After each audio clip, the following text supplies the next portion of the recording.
Paz y bien, queridas estudiantes, el tema que corresponde a esta sesión es revolución industrial. Es un tema interesante, es un tema que hay que considerar dentro de que se podría hablar de un hito en la historia que divide épocas, ¿de acuerdo?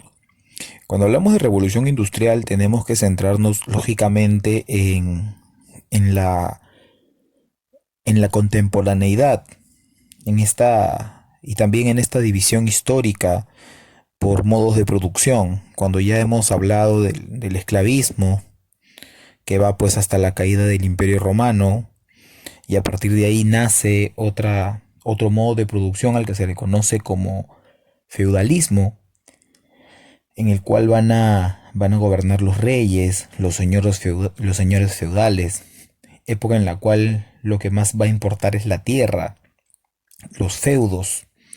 Posterior a esto, nace lo que se conoce como el capitalismo, que vamos a ver que nace a partir obviamente de la caída del modo de producción anterior, a partir de las guerras, a partir de la peste negra, a partir de muchas situaciones, sobre todo de la migración del campo a la ciudad, cosa que aquí va a ser determinante.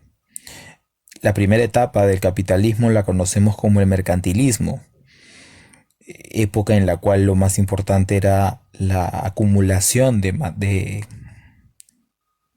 piedras preciosas, de oro, de plata. Lo más importante en el capitalismo era pues esta acumulación de capital, lo que nos lleva a las siguientes preguntas. ¿En qué consiste el mercantilismo? Que lo acabo de explicar, y es la fase previa a la segunda del capitalismo. El capitalismo se divide en mercantilismo, en industrialismo y en imperialismo.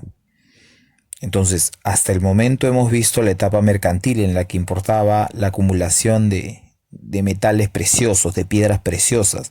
En cambio, a partir de la revolución industrial, llega la segunda etapa del capitalismo, que es el industrialismo. Vamos a ver aquí un cambio rotundo, ¿no? ¿Qué cambio sustancial ocurrió a mediados del siglo XVIII? Lo que va a suceder es este cambio en cuanto a la forma de producir, en cuanto a la forma de acumulación de capital. Por eso es que se llama capitalismo, por la acumulación de capital, porque acumule más capital, será aquel país más rico, será aquel estado que tenga mayor poder económico. Y durante la historia de la humanidad siempre ha pasado, y hay una relación directa entre poder económico y poder político, porque al final lógicamente tienen una relación bastante cercana, aquellos dos poderes. ¿Cuál era la situación de la burguesía en ese tiempo? Recordemos que en ese tiempo las empresas o los talleres, porque en ese tiempo había talleres, era mucha manufactura, es decir, trabajo hecho a mano. Los artesanos, había muchos costureros, había artistas también, pero estos trabajadores todo lo hacían a mano, lógicamente para elaborar, para confeccionar telas, para confeccionar ropa. Esto demoraba mucho tiempo. Igual con el uso de la imprenta también, en ese tiempo lógicamente era mucho más, se tomaba mucho tiempo para hacer este tipo de trabajos. Con la revolución industrial todo eso va a cambiar, y es lógicamente motivado por la burguesía. La burguesía era la que necesitaba ese tipo de cambio por la misma naturaleza del capitalismo. La naturaleza del capitalismo en esta etapa era la acumulación de riquezas. Aquí va a pasar, aquí recién va a tomar el sentido de acumulación de riquezas, porque hasta acá era acumulación de materiales y piedras preciosas. A partir del industrialismo ya no vas a preocuparte tanto por recoger o por tener oro y plata, como hacían por ejemplo los conquistadores, Pizarro, Almagro, cuando llegaron al Tahuantinsuyo. Su finalidad, su objetivo era acumular piedras preciosas. Eso era hacerse rico. Ahora, lógicamente también te da una riqueza alucinante si es que tuvieses el oro que tenía en ese tiempo el Tahuantinsuyo. Pero a partir del industrialismo se va a querer producir de otra forma. Entonces, ¿qué cosa es la revolución industrial? Como dice aquí, proceso de cambios tecnológicos y científicos ocurridos en Inglaterra a mediados del siglo XVIII. Si decimos a mediados del siglo XVIII, estamos hablando aproximadamente de 1750. Ya lógicamente habían llegado los españoles. No solo eso, ya estábamos en pleno virreinato. Ya se daba aquí y los españoles habían venido obviamente con esa idea, con una idea mercantilista.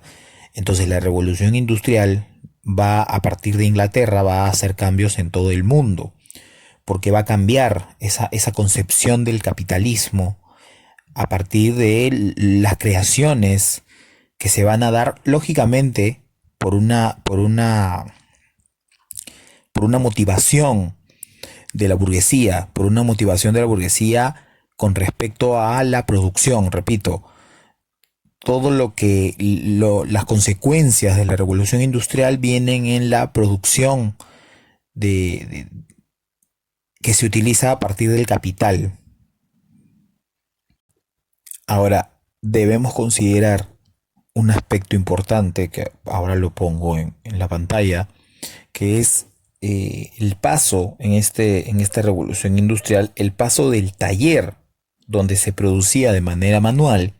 Aquí vemos, por ejemplo, en la imagen, una niña que está produciendo telas en un taller.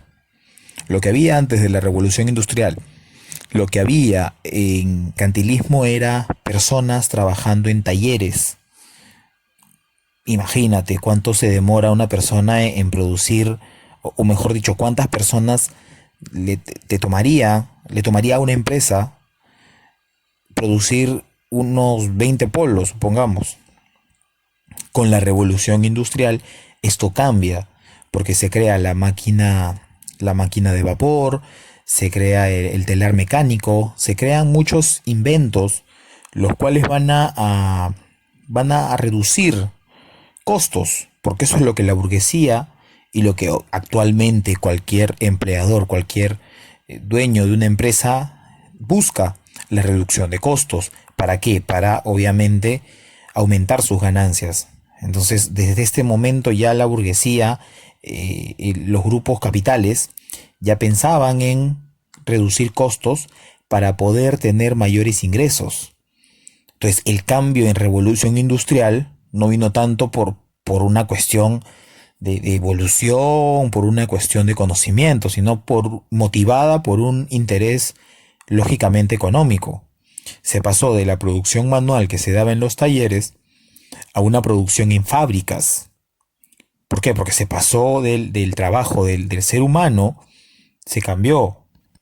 Entonces, repito, se pasó de una producción manual a una producción en máquina. Se trasladó el trabajo del taller a un trabajo en la fábrica. Lógicamente, es menos costoso para un empleador, para un dueño de una empresa, utilizar la máquina que pagarle a tantos trabajadores. Lo que pasa es que el costo de una máquina es un costo fijo, lo pagas y ya está. En cambio, a un trabajador es un costo variable, tienes que pagarle todos los meses, tienes que mantener eso todos los meses. Lógicamente le sale más barato y es un costo menor el conseguir una máquina que pagarle a los trabajadores. Por ejemplo, yo estaba conversando ahora en la mañana con mi papá que ha trabajado 30 años de su vida en una empresa que hace refrigeradoras y él me contaba que en un principio para pintar estas refrigeradoras lo hacían con un suplete. Obviamente lo hacía una persona, pero luego de